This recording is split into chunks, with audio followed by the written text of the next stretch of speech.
the snap election has not been good for learning the manifesto, I have to tell you. It's taken us all a bit by surprise, but the very first thing under fighting a hard Brexit is that we would protect that unilateral right. And the reason for that is actually a little bit selfish, because we know how important EU citizens are in our society.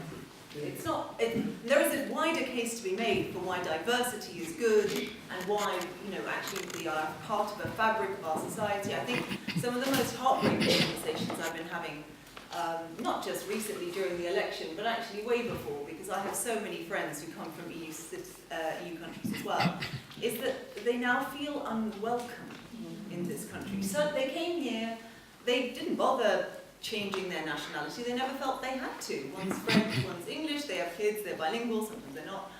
They go back and forth, and it just never occurred to them after 20 years of being here that they would ever feel like they were not welcome.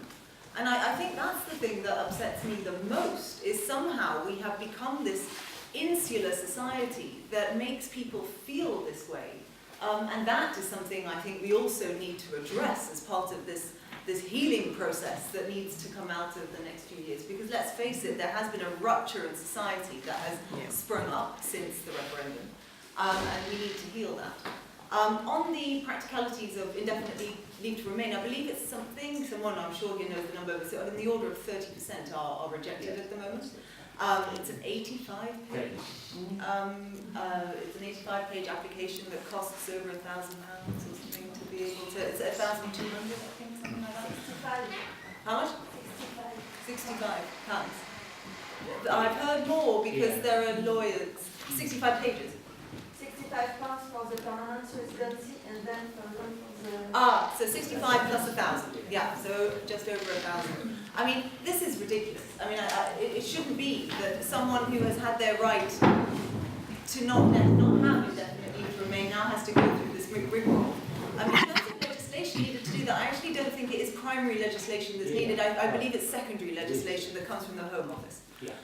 So what we would need is for the Home Secretary to agree that that needs to change. But absolutely, it does need to change, because this is a stupid situation. Especially when the EU themselves are basically ready to do the same thing. And just as a slightly wider point, the stance that Theresa May is taking in these negotiations, I think, is entirely counterproductive. The way the EU works, the way EU politics works, is actually not, it's more like what's happening today, where we're having a discussion, and we have some points where we disagree, but actually we are generally saying the same thing, we're coming to an agreement. This adversarial British-style politics doesn't go down well at all in Europe. And that is what Theresa May is taking with her as she is starting these negotiations. I think that guaranteeing the rights of EU citizens is not just important for that sake alone. I think it is also a way of starting to break the ice, so that we do start to come to a point where there is genuine discussion and cooperation between negotiators, rather than this sort of this butting of heads that it seems Theresa May wants. This bloody difficult woman line, I think, is ridiculous. It's going to achieve nothing in Europe, and this is a way of at least starting that process. Thank you, Rose.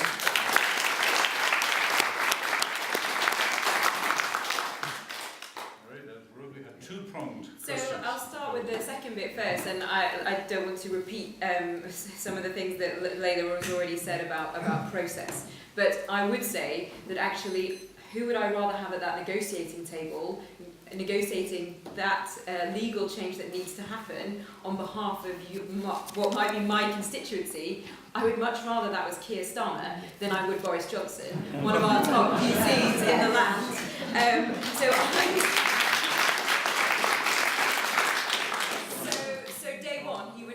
A letter from me setting out the legal case in order to make that change and to show that he was advocating for you all that applies to in order to do that. I think the other element of that, though, is about being a good constituency MP. You know, as many of you know, I'm a councillor. I've spent the last 7 years of my life advocating for people hit by coalition and Conservative Tory cuts and Liberal Democrat cuts when they were in government with the Tories. I'm used to dealing with that sort of casework. And I would ensure that my constituency office was run in such a way that actually my staff were trained to deal with that because of the high proportion of EU citizens we have in this city, one of them being my partner. But I also would make sure that we need to look nationally at all the cuts that have faced citizens' advice bureaus, and we need to look at the actual rolling back of access to justice across the piece, actually, in terms of cuts to legal aid, but also particularly in terms of cuts to advice and information services, because there will be people that will need to go to those sorts of local level services to get advice as well, because simply an MP's office alone would be insufficient, I think, to deal with that level of need. So I think that deals with that second point first. I think, going back to the original point, absolutely, I would be in there day one fighting to guarantee that, and we've said that, and I would also want to push that where we're making sector-based arrangements, because we need to attract EU citizens for our science and technology industries in this county, and we've seen actually that where there used to be 10 applications from the EU for each job, that is dwindling and dwindling and dwindling. And so absolutely I would want to make sure that we had the best possible deal for those people where we were seeking a sector-based arrangement as well. I think the other thing that I would actually add is I have been absolutely appalled that actually people who are facing these rights falling away have had to face that process being extended because of the self-interest of Theresa May and a Tory government who have called a general election because they thought they were going to romp home over the finish line with more seats. And actually, what they've done is not only take part in a disastrous set of Brexit negotiations, which clearly were failing, and I think it was really telling that Amber Rudd a few weeks ago on Channel 4 News, when asked about the timing of the election and why May had always promised that she wasn't going to have one, she said, well, we thought it'd be better to have one now than at the end of the Brexit negotiations. And we all know why that is, don't we? Because they know that they are going to fail. And I think that's just an abhorrent situation to have added to the rift and added to the real sense of uncertainty that our EU citizens in this city and across the country face by the self-indulgence of calling a general election, which actually they've also failed to hold themselves to account, because where is May? Where has she been? But which they have run not at all on the issues of Brexit. That's the other appalling thing. They aren't talking to us about what they're going to be doing at the negotiating table. So I think it's a very thin end of the wedge, and you all have a choice in a week's time. And I hope you make I was going to say the right choice, I hope you make the left choice. Thank you.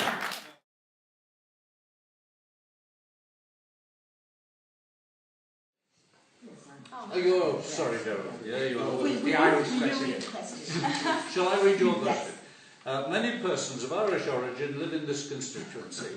What practical suggestions do you have to avoid a return of the hard border between Northern Ireland and the Republic after the UK leaves the EU? Please avoid the words seamless and frictionless. You've had enough of those, obviously. Yeah. And it doesn't mean anything when the white paper is rubbish from Ireland. Well, Layla, kick off. Marie, whichever, I don't mind. Do you want to kick in with it? Yeah. Marie, can you?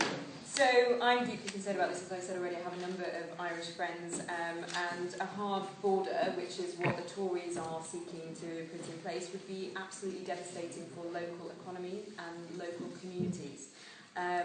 And I am really proud that we, as a Labour Party, have made it very clear that there will be no return to a hard border between Northern Ireland and the Republic of Ireland. We'll also improve engagement and dialogue with the devolved administrations and seek to ensure that the final Brexit deal addresses any specific concerns. But on top of that, we recognise the benefits that Ireland have had, and Northern Ireland, given that it has the difficult economy that's faced there from structural funding from the EU. So we've also said that we will ensure there's no drop in structural funding as a result of Brexit until the end of the current EU funding round in 2019-20. And that will also, this will also apply to the funding of peace and reconciliation projects in Northern Ireland, something I have many friends who work on. And we, as part of Labour's plan to rebalance and rebuild the economy, will ensure that no region or nation of the UK is affected by the withdrawal of funding for the remainder of this Parliament. And we have seen the Tories turn a blind eye to Northern Ireland and to forget what's happening there, and to forget the communities there, and to fail to give them a voice in this process. It's something that I'm personally connected to through my work and through my family and my friends, and it's something politically I'm extremely passionate about and would very much fight that on behalf of yourself and other Irish citizens and Northern Irish citizens if I were elected as your MP. I think certainly, all the parties seem to be agreed that having Ireland go back to the way it was when there were the Troubles is a bad idea. My concern is that I don't see how that's achievable. With a hard border, we are essentially talking about resurfacing one of the worst periods in Ireland's history. It feels like the Conservatives have forgotten what that meant, and what that meant to Irish people, and what it's just, I was there, I was young, but I remember some of it. Those of you who are older than I remember even more. We must absolutely avoid it. To suggest that it's not going to happen and it's all okay now, actually I think they need to go to Belfast and actually go and visit, because it is still there, that potential for that friction is still there. If you don't have a hard border, however, and Ireland is part of the EU and part of Schengen, then how do you do that? And that's partly why we are advocating so strongly for freedom of movement, because wrapped up in freedom of movement is this question, which I think is such a divisive question for not just the UK but Ireland as well, that we need to protect the interests. So freedom of movement isn't just the key to the single market. In my view, it is also the key to solving this problem, which is why we are making it a top priority. Could I just come back on that? Yeah, and then we'll ask you if you want to come. Caroline first, then man at the back. I think there are two issues. There's movement of goods and movement of people. And the movement of people one is probably easier to organise, because you can just have people coming, albeit from the UK and Northern Ireland, showing a passport when they arrive in England. And you could have a sort of internal border where, in order to get a national insurance number, you have to prove that you are entitled to have that. But if you are out of the customs union and the single market, it's the movement of goods that's going to be the big problem. And if you don't have a border to monitor that, then you just can't function. So I think that's really crucial, staying in the single market. Do you want to come in on the discussion? Because you raised it just now. The issue of free movement covers belonging to the single market, makes an agreement possible, and it solves the problems of the Northern Ireland and possibly a Scottish border, should the Scots decide to proceed, and that is possible. Not likely, maybe, but possible. And to take these risks is just ridiculous, in my opinion. Man at the back. Just another Irish question too. Thanks for the candidates for the support of Ireland. I think you understand better than Mrs. May the complexity of the issues. I don't particular, but Mrs. May happens to be a graduate of geography at this city, and frankly, you wouldn't know it. The Irish border is incredibly, not only socially but geographically complex. It follows incredibly tortuous lines, which includes on one side the living room and on the other side the bedroom of some houses. It's completely impossible to safeguard this border. There are enclaves and exclaves right along, and there were 150 unapproved roads during the Troubles, which were regularly mined. 20,000 troops couldn't guard the Irish border, so the practicalities are overwhelming. One of the sad things is the reflection that you can go back to pre-1972 and the days of empire and so on. Unfortunately, the world after the completion of Brexit will be very different, because 1972 there was an Anglo-Irish free trade agreement, which effectively meant that the border was visible but not overwhelming. And the Republic will remain within the EU, the UK won't. And therefore that kind of solution is impossible. And I think it hasn't dawned on many politicians yet that's the case. You can't reconstruct the world of pre-1972 any more than you can reconstruct the empire. I think you could really want to, though. Very dense, thank you. Okay, friends, what I'm going to attempt, if we can agree together on it, 2 more questions. One on about another important local industry. We've talked a fair bit about how EU citizens are here helping with research and all of that. And then a final question. The local industry is about cars. Is Tessa here? Tessa Clayton? No? But she put this question down. What, in your view, will the effect on Oxford's car industry be after Brexit? Already BMW are musing about moving mini production out of Oxford. How can we work to keep car production and associated jobs in Oxford? Yeah. Now then, who wants to go? So I don't mind. I mean, there are 2 issues that we know this throws up. That it's harder for the car industry to recruit, and it's harder for staff to move between Munich and the UK in those circumstances. That's one of the reasons that the Cowley plan has been way more attractive than their plan over in the US. And actually we know that both the conventional and electric Mini are under threat because of, and this is the 3rd issue, the administrative cost of any extended customs process, and long-term investment could therefore go elsewhere, particularly as they're looking at developing the actual technology that makes the cars on the production line. And that needs a 25-year investment, and so they need certain guarantees.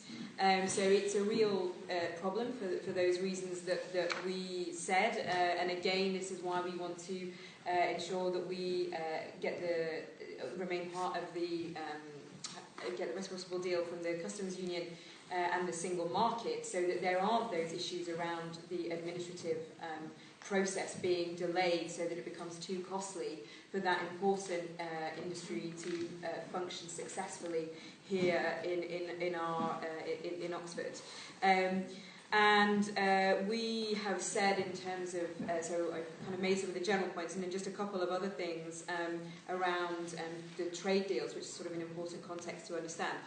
The Labour Party have said that we'll ensure transparency and parliamentary scrutiny of all trade and investment deals, and we'll also retain unrestricted access for our goods and services as well. So, and then there's more detail in there, but we're short of time, so I'll pass on to and thank you to Marie, who I think has basically outlined why it is so important that we try and keep them in the single market. Because that solves all those problems. But I mean, I just want to tell you a story, in fact, today, which I think illustrates a lot of the nuances around why I think a second referendum on the deal, in fact, is such a good idea. I was canvassing Saxton Road in Abingdon. I was feeling brave today, and actually it was very positive. But came across a man who works at the county plant who voted to leave. And we were having a chat about how he was going to vote in this election and and bloody Tories and all the rest of it. He was certainly on the right side of various arguments. And then I made the point that, but he said, but how can I vote for you because I voted to leave, and you're saying that you want a rerun of the referendum and you want us to stay. And I pointed out the fact that BMW had now said this, and that this is now going to be problematic. And can't you imagine that if it looked like as a result of this decision, that your job might go, you might want to have another say on actually whether or not that's the case or not. And at that point he was like, that's a great idea. Because it's not until you actually see how it's going to be affecting people, you know, in their actual jobs, in their day-to-day lives, that I think people will come round. Frankly, what is probably the majority view in this room, which is that it would be better if we didn't leave at all. I think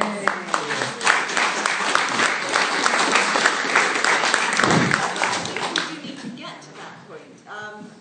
And so it kind of, and I appreciate, John, I never actually answered your question, but I think this begins to, I hope, which is the reason why we feel we need to do this is we need people to have ownership of that decision again, because they now feel they have ownership over this leaving at any cost, but they don't know what that cost is yet, and I don't think they will until probably, you know, 18 months down the line. We're already seeing the economy going down, we're already seeing some of the effects of what's about to happen, but we haven't left yet.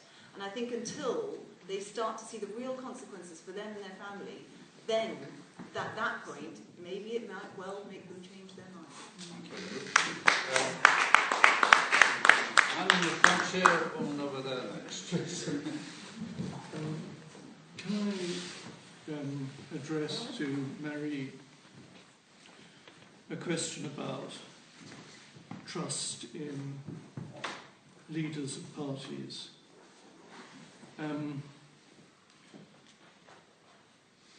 Do you understand the position of those who have been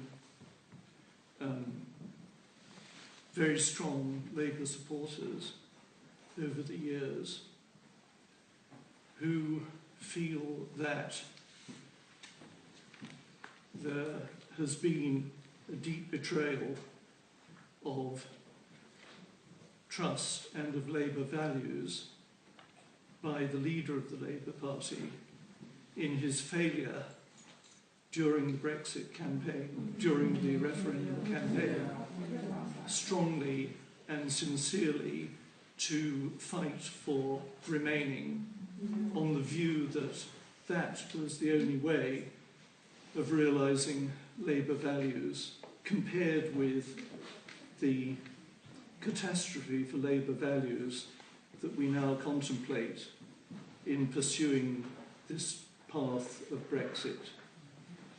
Well,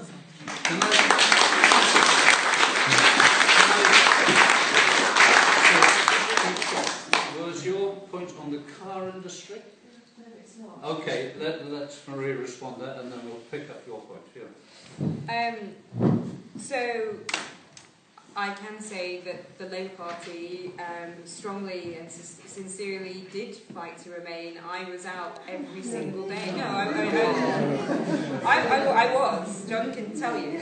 I was out every single day, as were thousands and thousands of Labour members and supporters during that process. We were. You can't shake your head. We were doing that.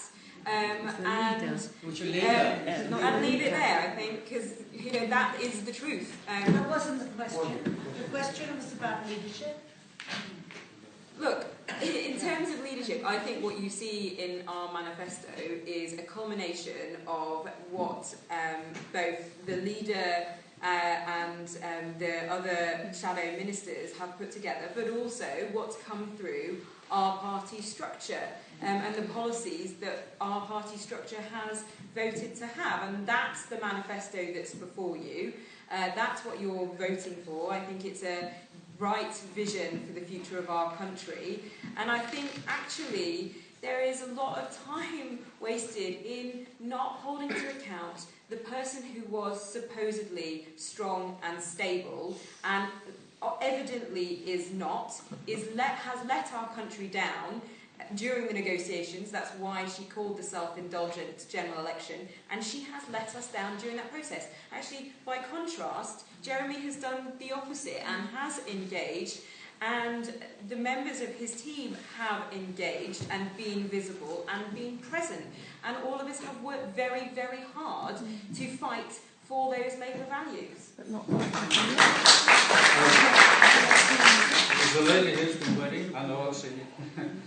So it seems to me that you spent the last hour and a half rehearsing arguments which I share about why we should remain in the European Union, but we have completely missed the point, which is I cannot see any realistic political scenario which means that we will remain. The Liberal Democrats will not form the next government, so we will not have your referendum. No other party has a referendum on the table, so I cannot see any scenario when we will remain, by which we will remain in the European Union. Can I just say to everybody that the last question, which I'd love to get in, addresses that very issue. If you're on that, could you wait for the question, but if it's on something else, what was your point about it? Just a brief postscript on Jeremy Corbyn and the referendum campaign, if I may. I mean, you might remember that at the time, the David Camerons of this world were going around prophesying an immediate lapse into World War III if we left the European Union, which rapidly lost credibility. Jeremy put the case for remaining in the European Union in transactional terms, specifying the benefits in terms of consumer protection, the rights of people at work and so forth. I always thought that if more people had put the case in those terms, the outcome could have been different. Okay.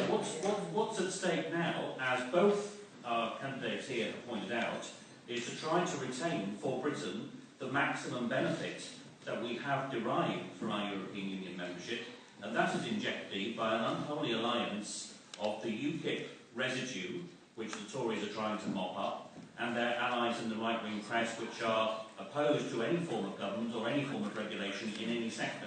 That's what we're up against, and the vote for a Liberal Democrat candidate here in Oxford West or a Labour candidate in Oxford East is going to be a sound investment in trying to preserve the best of what we had when we were members of the European Union.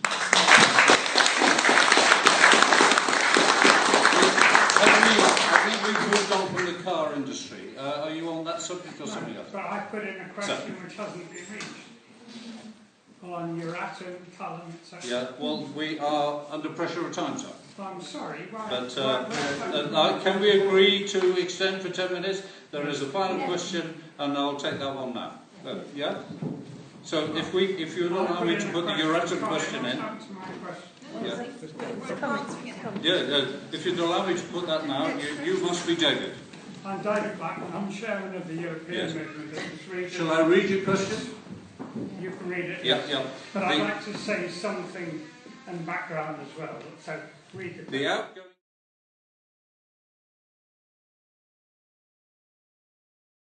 The outgoing government said it would withdraw the UK from Euratom. In view of the implications of such a decision for research and industry in our region, what would your position be if elected? Could I just add that I'm chairman of this region in the European Movement, which is inter-party. I'm a Labour European for many years, but many of my friends here, Liberal, we even have some Conservative members.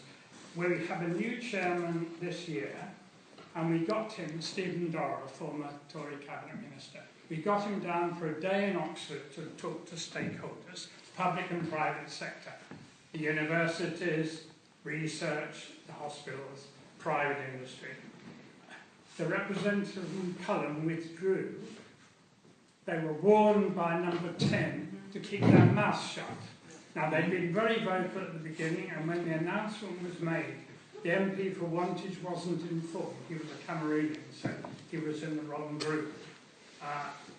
And is still very angry, I gather. They've been told to shut up. So the whole interest at every level at Cullen have been told to shut up. That's part of the background, which is something we learned, as we did on that day by going to BMW, etc. Very interesting, but I won't do that today. Let's go Marie. So,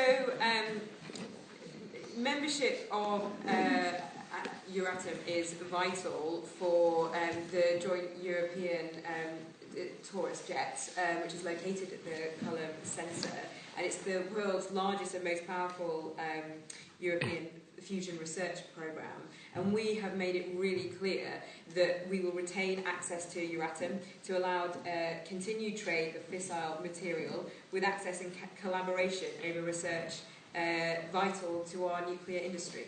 So So that's... Layla. Yeah, I had a briefing at JET and spoke to them about it, and yeah, you're absolutely right, they have been shackled.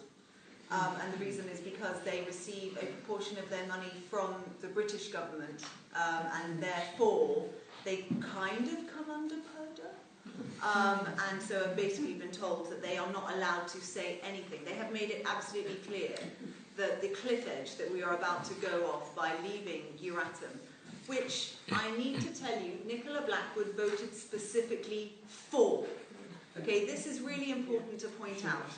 We did not have to leave Euratom. It is a consequence of us also wanting to leave the European Court of Justice, and also Article 106A of the Euratom Treaty, which includes parts of the Lisbon Treaty in it, the government has taken the position, therefore, despite the fact that the Treaty of Lisbon and the Euratom Treaty are separate, legally speaking, that they are so linked and it's so complicated that it would be just better if we left them all, which is essentially what they're saying about a lot of other things that we haven't covered today, the Schengen Information System, a number of other things too. It is a government position, it is not tested in the law. We did not have to leave the ECJ, we did not have to leave Euratom now. In our manifesto we have a specific line saying that we wouldn't even need to be an associate member, which is one of the ways we can get out of this, that we would stay in Euratom. And as a local MP for this area, and it affects 1,000 jobs in Abingdon, so this is a very, very real issue, probably the closure of the Cullum School, all, you know, the consequences of this for the economy are horrific, let alone the brownouts that might happen if we can't get access to the nuclear material that we need. Just to put it into perspective, the current work programme finishes at the end of next year.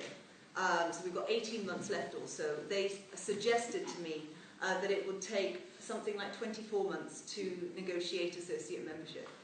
So we are really at a point where we need to guarantee this now and sort it out now, because we're already past the point where this is going to be a problem. I think this needs to be something raised, and it's one of the things I'm bringing up in this election. We need to sort this out as a matter of priority as soon as we resume in Parliament. Thank you, Layla. I'm going to just point out, some folk have already felt they've had to leave. We've got to head towards the end of our meeting for the sake of all of us. There's one more question I want to bring in. Would you agree from my bringing that in? That would open up a number of things. Can I just make one point? Currently, the carbon dioxide concentration is 404 parts per million. A couple of years ago, it was 400. 6 years ago, it was in the 390. This is seriously changing, and not to pursue the fusion programme is a serious mistake. Thank you. Thank you very much.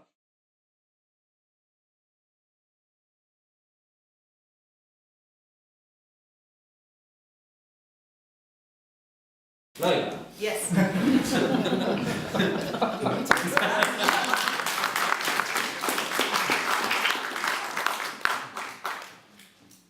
What do you want to say then? So look, I've set out our test that we will be utilising in the negotiations, and a Labour approach to Brexit also means legislating to guarantee that Parliament has a truly meaningful vote on the final Brexit deal. I think actually we know historically, we've seen a movement to, unfortunately, that's led us, the country, to vote to leave the EU. I want to make sure everything's on the table and the pressure is on the negotiations. But there is no reason that actually, over time, that isn't something that we pursue again. But I do think we absolutely risk not getting the best possible deal in the negotiations without keeping that pressure and that focus now. It becomes a hare that runs in the field that distracts the Tories and distracts others from not placing the most important amount of pressure to get the best possible deal that we can. Layla, you made one word. I'm sorry. You wanted a second. I didn't realise. And I actually think this might be linked to your point. So the question, the point made earlier was that, we have already said we want to be the party of opposition, and therefore also, therefore admitted that we won't be forming in government. However, I do think that because of all the reasons that we have spoken about today, because of think back 2 years and how far the country has come politically in that amount of time. I think there will be appetite for a way to get out of it.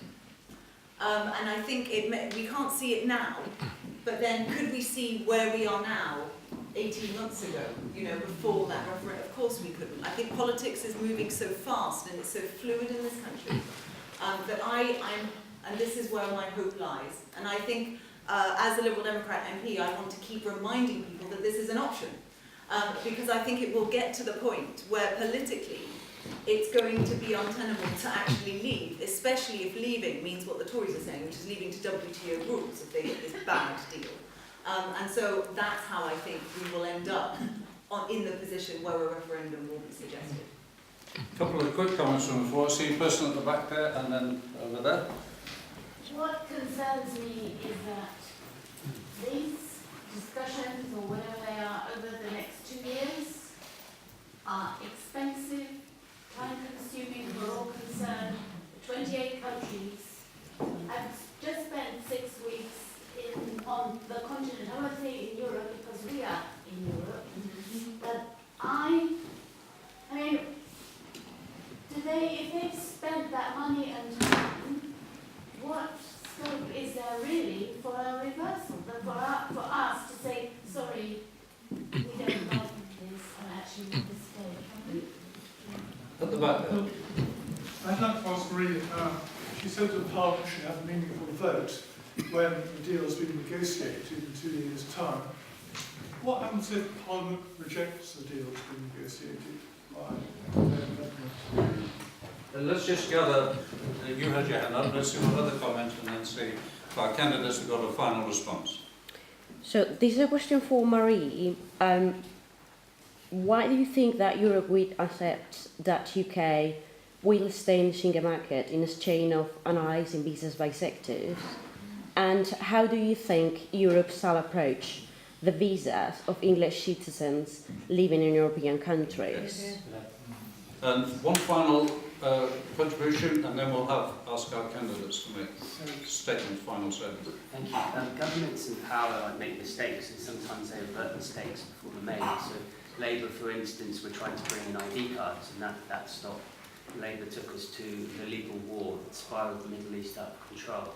So I think mistakes before they're made, if we can rectify mistakes before they're made, I think everyone would agree that's a good thing. I really genuinely do not understand why we're going along with this. We know it's so bad. Yeah. Why don't we just get a Labour government, if it is a Labour government, that just says we are going to revoke all this crap about leaving the EU and be brave enough to go to the polls with that. And if you